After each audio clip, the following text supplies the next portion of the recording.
Class animal அப்படின்னு ஒரு class இருக்கு. அதுல பாத்தீங்கன்னா ஒரு மெத்தட் இருக்குங்க, ஸ்பீக். அனிமல் பேசும், ஆமா, ஆனா அதுக்குள்ள எதுவுமே எழுதல, பாஸ்ன்னு சொல்லி முடிச்சிட்டேன். செல்ஃப் டாட் ரேடியஸ் என்னங்க, ஓகேவா? ஸோ இப்போ வந்து 5னோடனே அது முதல்ல வந்து ஷேப்லாம் பார்த்துச்சிங்க. ஆக்சுவலாக இனிஷியலைசேஷன் நடந்துடணும் ஃபர்ஸ்ட்டுங்க.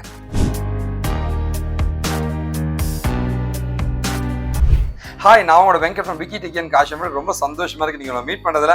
நாம பார்க்குற ஒரு சூப்பரான டாபிக் வந்து பாலிமார்பிசம்னா என்னன்னு பார்க்க போறோம். பாலிமார்பிசம்னா என்னங்க அப்படின்னா, ஸோ பாலி அப்படின்னா மல்டிபிள் அப்படின்னு அர்த்தம். மார்பிசம் அப்படின்னா வந்து எக்ஸிஸ்டிங். ஸோ வெவ்வேறு விதமாக எக்ஸிஸ்ட் ஆகும் தன்மையை தான் பாலிமார்பிசம் என்று கூறுவார்கள். ஓகே, அதான் பாலிமார்பிசம்னு சொல்லுவாங்க. ஓகேவா? பாலிமார்பிசம்ன்ற ஒரு கான்செப்டை வந்து லைக் இந்த ப்ரோக்ராமிங் லாங்குவேஜ் எப்படி பயன்படுத்துறாங்க தான் நம்ம பார்க்க போறோம். சார் பாலிமார்பிசம் எதுக்கு சார் அப்படின்னா, இங்க பாருங்களேன், நான் வந்து ஒரு பேனா வச்சிருக்கேன். இந்த பேனா வந்து நான் எழுதவும் செய்யலாம், இதை தூக்கி போட்டு விளையாடலாங்க, இதை வச்சு உங்களை குத்தலாம். ஸோ ஒரே பொருள் வெவ்வேறு விதமாக பயன்படுகிறது. அந்த மாதிரி வந்து நம்மளுடைய கோடிங்லுமே வந்து ஒரே விஷயம் நிறைய விஷயத்துக்கு பயன்படுத்துற மாதிரி இருந்தா அதான் பாலிமார்பிசம். இது எதுக்காகனா கோடை கம்மியா எழுதிடலாம் அப்படின்றதுக்காக தான் வந்து இந்த கான்செப்டை கொண்டு வந்தாங்க. ஸோ இப்போ நம்ம பார்க்கறது பாலிமார்பிசம்னா என்ன. பாலிமார்பிசம்னா என்ன சார் அப்படின்னா, அதுக்கு முன்னாடி நீங்க என்கிட்ட படிக்கணும்னு ஆசைப்படுறீங்க அப்படின்னா கண்டிப்பா நீங்க படிக்கலாங்க. இது என்னுடைய டீடைல்ஸுங்க, மொபைல் நம்பர்லாம் இருக்குங்க. ஃபோன் பண்ணுங்க, ஃபோன் எடுக்கலாம், வாட்ஸ்அப் பண்ணுங்க. சென்னையில் மதுரையில் மட்டும் தான் நம்ம ஆஃபீஸ் இருக்கு. சாக்லேட் வாங்கி ஜாலியாக சாப்பிட்டு பேசலாங்க. இது என்னோட இன்ஸ்டா அக்கௌண்ட், இந்த ஃபாலோ பண்ண ப்ரெஸ் பண்ணி உங்க டீடைல் நம்பர், மொபைல் நம்பர் போடுங்க, நான் உங்ககிட்ட பேச தயாரா இருக்குங்க. பாலிமார்பிசம்னா என்ன சார் அப்படின்னா, ஒண்ணுமே இல்லைங்க. ஒரு மனுஷன் இருக்கான் அப்படின்னா வந்து அவன் வந்து இங்க ஒரு ஃபேமிலி மெம்பரா இருக்கான், அவனே ஒரு யூத்தா இருக்காங்க, அவன் ஒரு பிசினஸ் மேனா இருக்காங்க, அவன் வந்து லைக் ஒரு கால்குலேஷன் பண்ற ஒரு பர்சனா இருக்கான், செலவாளியா இருக்காங்க, அவன் வந்து ஒரு மேனேஜரா இருக்காங்க, அவன் வீட்டுக்குலாம் சாமான் வாங்கிட்டோம். ஒருத்தனே வெவ்வேறு விதமாக உருவாகிறான். இங்க இவங்களுடைய ஹஸ்பண்ட், இவங்களுடைய அப்பா அப்படின்ற மாதிரி இருக்குங்க. ஓகேவா? இவங்களுடைய பாஸ் அப்படின்ற மாதிரி இருக்கும். ஒருவனே வெவ்வேறு விதமாக வெவ்வேறு தோற்றத்தில் உருவாகிறான். அவன் அந்த கான்செப்ட் தான் வந்து பாலிமார்பிசம்னு சொல்லுவாங்க. ஓகேவா? பாலிமார்பிசமோட வகைகள் என்னன்னு கேட்டீங்கன்னா, கம்பைல் டைம், ரன் டைம் அப்படின்ற மாதிரி ரெண்டா பிரியுங்க. அதாவது கம்பைல் டைம்னா என்ன சார் அப்படின்னா, அதுக்கு கீழே பார்த்தீங்கன்னா ஃபங்க்ஷன் ஓவர்லோடிங், ஆப்பரேட்டர் ஓவர்லோடிங் ரெண்டா பிரியும். இங்க ரன் டைம்ல விர்ச்சுவல் ஃபங்க்ஷன், அதாவது ஆப்பரேட்டர் ஓவர் ரைடிங்னு சொல்லுவாங்க. ஓகேவா? இது வந்து இந்த ஃபங்க்ஷன் ஓவர்லோடிங் சொல்ற கான்செப்ட் தான் இப்போ நம்ம பார்க்க போறோம் இந்த ஃபுல் வீடியோலுமே. சரி, ஃபங்க்ஷன் ஓவர்லோடிங்னா என்ன சார்னா, பாருங்களேன், சம்னு ஒரு ஃபங்க்ஷன் இருக்கு, ரெண்டு நம்பரை ஆட் பண்ணணும்னு நினைக்கிறேங்க. அப்ப சம்ன்ற ஒரு ஃபங்க்ஷன் இருக்குங்க. அப்போ a plus B, so A and B இரண்டு வேரியபிளை வைத்து நான் ஆட் செய்கிறேன். அதே சம்ன்ற ஃபங்க்ஷன் இருக்கு, 3 வேரியபிள் வருது. அட கடவுளே, ஸோ 2 இருந்துச்சுன்னா அதை கால் பண்ணும், 3 இருந்துச்சுன்னா இதை கால் பண்ணுங்க. ஒரே பெயரில் இருக்கும் வெவ்வேறு வேலைகளை செய்யக்கூடிய தன்மை இருப்பதை ஃபங்க்ஷன் ஓவர்லோடிங், ஒரு ஃபங்க்ஷன் தன் திறமையை விட அதிகமாக வேலை செய்யக்கூடிய தன்மை அப்படின்றத அர்த்தம். அதே ஆப்பரேட்டர் ஓவர்லோடிங்னா என்ன சார்னா, பிளஸ்ன்ற ஆப்பரேட்டர் வந்து ஏவும் பியும் பிளஸ் பண்ண ஏபின்னு கன்காட்டினேஷன் ஆகுது. அதே 13 4ன்னு இருக்குங்க, ஆட் ஆகி 17ன்னு வருதுங்க.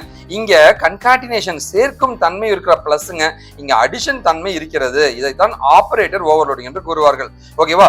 சோ ஒரு விஷயம் அதோடைய கேப்பபிலிட்டிக்கு மேல வேற ஒரு கேப்பபிலிட்டி தன்மையோ திறமையோ இருந்தா அதுதான் ஓவர்லோடிங் அப்படின்னு சொல்லுவாங்க. ஓகேவா? இதுல ரன் டைம்ல பாத்தீங்கன்னா விர்ச்சுவல் ஃபங்க்ஷன் இருக்கு, அது ஓவர் ரைடிங் சொல்லுவாங்க. அது வந்து இந்த class object, parent class, child class வச்சு நடக்குங்க. ஓகே, அதாவது அப்பாவின் ஃபங்க்ஷனை மகன் ஓவர் ரைட் செய்தால், மாற்றினால் அதை ஓவர் ரைடிங், அதான் விர்ச்சுவல் ஃபங்க்ஷன் சொல்லுவாங்க. ஓகேவா? சரிங்க sir, polymorphism compile run time அது என்ன சார்னா, கம்பைல் டைம்னா ரன் பண்றதுக்கு முன்னாடி செக் பண்ணும் போதே உருவாக்குறது தான் இதுங்க. சார் ப்ரோக்ராம் இருக்குங்க, அதை ரன் பண்ற வரைக்கும் இது தெரியாது சார், இந்த ஃபங்க்ஷனாலிட்டிலாம் தெரியாது சார். ரன் பண்ணும் போது தான் அது நடக்கும் சார், இன்ஸ்டன்டா நடக்கணும். அது ரன் செய்யும் போது நடக்கக்கூடிய ரன் டைம் என்றும், கோடை கம்பைல் செய்யும் போது நடக்கக்கூடியது கம்பைல் டைம் என்றும் கூறுவார்கள். ஓகேவா? இது எல்லாமே பாலிமார்பிசமோட வகைகள்ங்க. ஸோ இப்போ பார்த்தீங்கன்னா வந்து கிளாஸ் ஸ்டூடெண்ட் ஒரு கிளாஸ் இருக்கு, அதுல வந்து 2 மெத்தட் இருக்கு, ரிட்டர்ன், செல்ஃப்னு இருக்கு. ஓகேவா? அடுத்து பார்த்தீங்கன்னா வந்து ஆட் ஆஃப் செல்ஃப் கமா ஏன்னு இன்னொரு மெத்தட். அட கடவுளே, 2 மெத்தட் இருக்குங்க. இங்க பாருங்களேன், ஸ்டூடெண்ட்ன்ற ஒரு கிளாஸுங்க, ஆப்ஜெக்ட் நம்ம கிரியேட் பண்ணாமலே வந்து நம்ம ஆப்ஜெக்ட் மாதிரி உருவாக்கிக்கலாம். ஓகேவா? ஸோ ஆப்ஜெக்ட் மாதிரி உருவாக்கிக்கலாங்க. ஓகேவா? ஸோ டாட் ஆட்னு கொடுத்த உடனே இங்க எதுவுமே பேராமீட்டர் இல்லையா, நேரா இங்க வருங்க. வெங்கட்ன்றது இங்க வந்து பிரிண்ட் ஆயிடும்.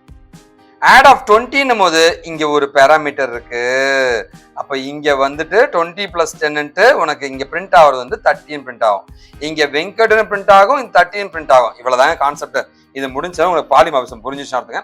பட் ஆனா இன்ஹெரிட்டன்ஸை வச்சு இந்த கோட் நான் சொல்லி தரேன் பாருங்க. கிளாஸ் அனிமல் அப்படின்னு ஒரு கிளாஸ் இருக்கு, அதுல பாத்தீங்கன்னா ஒரு மெத்தட் இருக்குங்க, ஸ்பீக். அனிமல் பேசும், ஆமா, ஆனா அதுக்குள்ள எதுவுமே எழுதல, பாஸ்ன்னு சொல்லி முடிச்சிட்டேன், எதுவுமே இல்ல. கிளாஸ் டாக் அப்படின்ட்டு ஒரு இன்னொரு கிளாஸுங்க, அது வந்து அனிமலுடைய டைப்புங்க. ஓகேவா, அதுலயும் ஸ்பீக்னு இருக்குங்க. டாக் டாட் ஸ்பீக்னு சொன்ன உடனே ஆட்டோமேட்டிக்கா இங்க வருதுங்க. இங்க வந்துட்டு ஆட்டோமேட்டிக்கா என்ன ஆகுதுன்னா வந்து பேரண்ட் கிளாஸை போய் பாக்குது. அட கடவுளே, அங்க ஸ்பீக்னு ஒண்ணு இருக்குங்க. ஓகே, அங்கேயும் ஸ்பீக்னு இருக்கு, ஆனா திரும்ப இங்க வருதுங்க. இங்க வந்துட்டு இங்கேயும் ஸ்பீக்னு ஒண்ணு இருக்குங்க. ஓகேவா, சோ இந்த ஸ்பீக் அதை எடுத்துக்கும். எடுத்துட்டு ஆட்டோமேட்டிக்கா ரிட்டர்ன் உஃப் அப்படின்னு உடனே வந்து ஆட்டோமேட்டிக்கா உங்களுக்கு ரிசல்ட் வந்து அதை பிரிண்ட் பண்ண ஆரம்பிக்கும். ஸோ இந்த மாதிரி தான் உங்களுடைய கோடு வேலை செய்யும். ஓகேவா, இதுதான் உங்களுடைய பாலிமார்பிசம். இங்கேயும் ஒன்று இருக்கு, இங்கேயும் ஒன்று இருக்கு. எது வேணுமோ அதை பயன்படுத்தி எக்ஸிக்யூட் ஆகிக்குங்க. ஓகே, இது அப்படியே இன்னொரு ப்ராக்டிகல் எக்ஸாம்பிள் நான் செஞ்சு காமிக்கிறேங்க. அனிமல் அப்படின்னு இருக்கு. ஸோ இவனுடைய தந்தை இவன் அனிமல், இவனுடைய தந்தையும் இது. ஸோ அப்படின்னா வந்து மல்டி லெவல் இன்ஹெரிட்டன்ஸா, இது வந்து எப்படி சொல்லுவாங்க, மல்டிபிள் கிடையாதுங்க. ஓகே, ஹைபிரிட் இன்ஹெரிட்டன்ஸ் சொல்லுவாங்க. இதுக்கு பேர் ஒரு அப்பா ரெண்டு பையன் அப்படின்னா ஹைபிரிட் இன்ஹெரிட்டன்ஸ் சொல்லுவாங்க. ஸோ டாக் டாட் ஸ்பீக்னு கொடுத்துருக்கேன், கேட் டாட் ஸ்பீக்னு கொடுத்துருக்கேன். ஆட்டோமேட்டிக்கா பாருங்க இதுவும் எக்ஸிக்யூட் ஆகுதுங்க. ஓகேவா, ஸோ இது வந்து ஹைபிரிட் இன்ஹெரிட்டன்ஸ் சொல்லுவாங்க. ஒரு அப்பா, அனிமல் என்கிற அப்பாவிற்கு டாக் கேட்னு ரெண்டு பேர் இருக்காங்க. டாகுடைய ஒரு ஃபங்க்ஷன் இருக்கு, கேட்டோட ஃபங்க்ஷன் இருக்கு. அப்பா கிட்ட ஸ்பீக்னு இருந்தாலுமே அதுவும் இதுவும் ஒரே மாதிரி தான் இருக்கிற தொட்டு இது எக்ஸிக்யூட் ஆகுதுங்க. இதுதான் பாலிமார்பிசம் அப்படின்னு சொல்லுவாங்க. ஓகே, இதை பத்தி நிறைய வந்து டாபிக்ஸ் நான் போட்டிருக்கேங்க இந்த டுட்டோரியல்ல.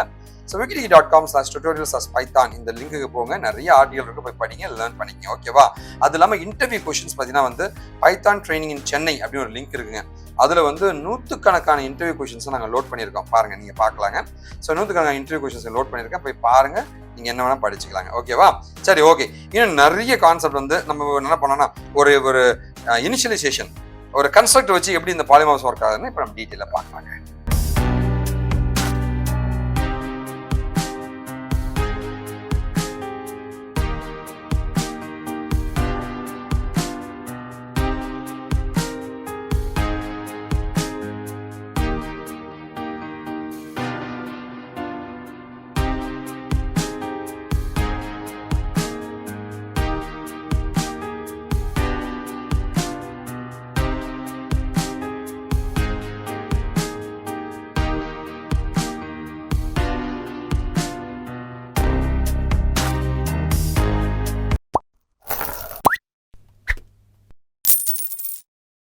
ஓகே, ஸோ நிறைய வீடியோஸ் பைத்தான் நான் போட்டுட்டு இருக்கேன். என்னோட ப்ரீவியஸ் வீடியோஸ்லாம் பார்க்கணும்னா வந்து கண்டிப்பாக நம்ம சேனல் காஷவி இன்ஃபோடெக்கு போங்க. ஸோ டெய்லி ஒரு வீடியோ போட்டிருக்கேன், போய் பாருங்க, லேர்ன் பண்ணிக்கோங்க. ஓகேவா, சரி, ஓகே. நம்ம அடுத்து என்னங்க பார்க்க போறோம்? அடுத்து நம்ம பார்க்கறது என்னன்னு கேட்டீங்கன்னா வந்து பைத்தான் இந்த பாலிமார்பிசம்ல கன்ஸ்ட்ரக்டர் வச்சு எப்படி பண்றதுன்னு கொஞ்சம் லைட்டா பார்த்துடலாங்க. ஓகேவா, ஸோ கால்குலேட்டர் அப்படின்னு ஒரு கிளாஸ் எழுதியிருக்கேன். ஆட்னு ஒரு ஃபங்க்ஷன் இருக்கு. கால்குன்னு இன்னொரு கிளாஸ் வச்சிருக்கேன். கால்குலேட்டருடைய கால்குலேட்டர்னு போட்டிருக்கேன். சரி, ஓகே, ஸ்பெல்லிங் மிஸ்டேக் விட்டுருங்க. இங்கே ஒரு கன்ஸ்ட்ரக்டர் போட்டிருக்கேன். திரும்ப ஆட் மெத்தட் இருக்கு, இங்கேயும் ஆட் மெத்தட் இருக்கு, இங்கேயும் ஆட் மெத்தட் இருக்கு. 5,5 நேரம் இங்கே வந்து இனிஷியலைசேஷன் ஆகி num1 அப்படின்றதுல வந்து 5, num2 அப்படின்றதுலையும் ஒரு 5ன்றது ஸ்டோர் ஆயிடும். ஸோ செல்ஃபுக்குள்ள என்ன இருக்கு? செல்ஃபுக்குள்ள 2 இருக்கும், num1 num2. ஸோ செல்ஃபை வந்து இங்கே பேராமீட்டரா பாஸ் பண்ணியிருக்கேன். டாட் ஆட்னு உடனே ஆட்டோமேட்டிக்கா இங்கே போயிட்டு இங்கே எதுவுமே இல்லைப்பான்னு பார்த்துட்டு திரும்ப இங்கே வந்துட்டு ரெண்டும் ஒரே ஃபங்க்ஷன் தானேப்பா, ஆமாப்பா. ஸோ ஆட்டோமேட்டிக்கா இது எக்ஸிக்யூட் ஆகிட்டு வெளில வரும். ஓகேவா, ஸோ இந்த 10ன்ற ஆன்சர் உங்களுக்கு வருங்க. ஓகேவா, ஸோ இதே மாதிரி வந்து ஒரு கோட் நம்ம எக்ஸிக்யூட் பண்ணி பார்த்தலாமா? ஷேப் அப்படின்ட்டு ஒரு கிளாஸ் இருக்குங்க. ஓகேவா, அதுல வந்து ஏரியா அப்படின்ட்டு ஒரு மெத்தட் இருக்கு. சரியா, சர்க்கிள் அப்படின்னு இன்னொரு கிளாஸ் இருக்கு. அது வந்து ஷேப்புடைய மகன், சைல்டுங்க. அதான் சர்க்கிளுடைய அப்பா யாரு? ஷேப்புங்க. ஸோ இங்க வந்து செல்ஃப் கமா ரேடியஸ் அப்படின்ட்டு ஒரு ஃபங்க்ஷன் எழுதியிருக்கோம். சர்க்கிள் ஆஃப் 5 அப்படின்னு ஒன்னே நமக்கு இப்போ இனிஷியலைசேஷன் நடக்கும். ஸோ செல்ஃப் டாட் ரேடியஸ் என்னங்க? ஓகேவா, ஸோ இப்போ வந்து 5ன்னு ஒன்னே அது முதல்ல வந்து ஷேப்லாம் பார்த்துக்கிச்சிங்க. ஆக்சுவலாக இனிஷியலைசேஷன் நடந்துடணும் ஃபர்ஸ்ட்டுங்க.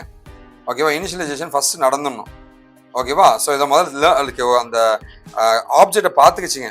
இனிஷியலைசேஷன் நடந்து ரேடியஸில் போய் உட்காந்துருச்சு. இப்போ ரேடியஸோட வேல்யூ என்னங்க? 5. இப்போ வந்து ஏரியாவில் அந்த ரேடியஸ் பாஸ் ஆச்சுன்னா செல்ஃப் டாட் ரேடியஸ் 5னா வந்து pi r square. So pi into pi 3.414 into radius என்னவோ வந்து 5 ஸ்கொயர். இது டபுள் ஸ்டார் ஆச்சுன்னா ஸ்கொயர், டபுள் ஸ்கொயர்னு அர்த்தங்க. 5 ஸ்கொயர் பை ஆர் ஸ்கொயர். பையோட வேல்யூ 3.14. ஸோ ஆன்சர் பார்த்தீங்கன்னா 78.5 வந்திருக்கு. அதை அப்படியே எக்ஸிக்யூட் பண்ணி பார்த்துலாங்களா? ஸோ ஷேப்னு ஒரு கிளாஸ் வச்சுருக்கேன், சர்க்கிள் அப்படின்னு ஒரு கிளாஸ் வச்சுருக்கேன். சர்க்கிளுடைய அப்பா வந்து ஷேப்புங்க, ஸ்கொயருடைய அப்பா வந்து ஷேப்புங்க. அப்போ நான் ஹைபிரிட் இன்ஹெரிட்டன்ஸ். ஷேப் என்கின்ற தந்தைக்கு 2 மகன்கள், சர்க்கிள் இந்த பக்கம் ஸ்கொயர்னு 2 பேர் இருக்காங்க. ஓகேவா? இங்கே 5ன்னு ஒன்று வந்து இந்த இனிஷியலைசேஷன் ஆகி ரேடியஸோட வேல்யூ 5ன்னு வச்சோம். இங்கே வந்து 4ன்றது இங்கே இனிஷியலைஸ் ஆகி அதோட லென்த், சைடு லென்த் வந்து 4ன்ற மாதிரி இருக்கும். அதுக்கப்புறமா அதை நம்ம எக்ஸிக்யூட் பண்ண போகிறோங்க. ஓகே, எக்ஸிக்யூட் பண்ண போகிறோம். ஸோ இது எக்ஸிக்யூட் பண்ண போகிறோங்க. ஸோ ஏரியா அப்படின்ற இந்த மெத்தடை கால் பண்ண உடனே ஆட்டோமேட்டிக்காக இந்த ஃபங்க்ஷன் கால் ஆகி 5 முடிஞ்சு பை ஆர் ஸ்கொயர், இங்கே வந்து இதுக்கு எல் ஸ்கொயர் இன்டூ 2 அப்படின்ற மாதிரி வருங்க. ஓகே, 16 அப்படின்ற மாதிரி வருங்க. ஓகேவா? So sorry square, L square. So 4 square போது 16 அவுட்புட் வருங்க. ஸோ இந்த மாதிரி தான் எக்ஸிக்யூட் ஆகும். ஓகேவா? நீங்கள் எதுதான் படிக்கணும் என்ற கைடன்ஸ் வேணால் கண்டிப்பாக நீங்கள் என்னை காண்டாக்ட் பண்ணலாங்க. ஸோ என்னோட டீட்டெயில் அட்ரஸ் எல்லாமே நான் கொடுத்துருக்கேங்க. அண்டு நிறைய கோர்சஸ் நான் கண்டக்ட் பண்ணுறேன். உங்களுக்கு என்ன கைடன்ஸாக நீங்கள் காண்டாக்ட் பண்ணுங்கள். ஸோ நீங்கள் எனக்கு பண்ணக்கூடிய ஒரே ஒரு என்னங்க, நல்லதை பகிர்வோம், நல்ல சமுதாயத்தை உருவாக்கும், நாம் வீழ்ந்தாலும் நம் இனம் பாட்டுங்க. வாழ்க தமிழ். திஸ் இஸ் விக்கி டிக்கின் காஷன். நன்றி, வணக்கம்.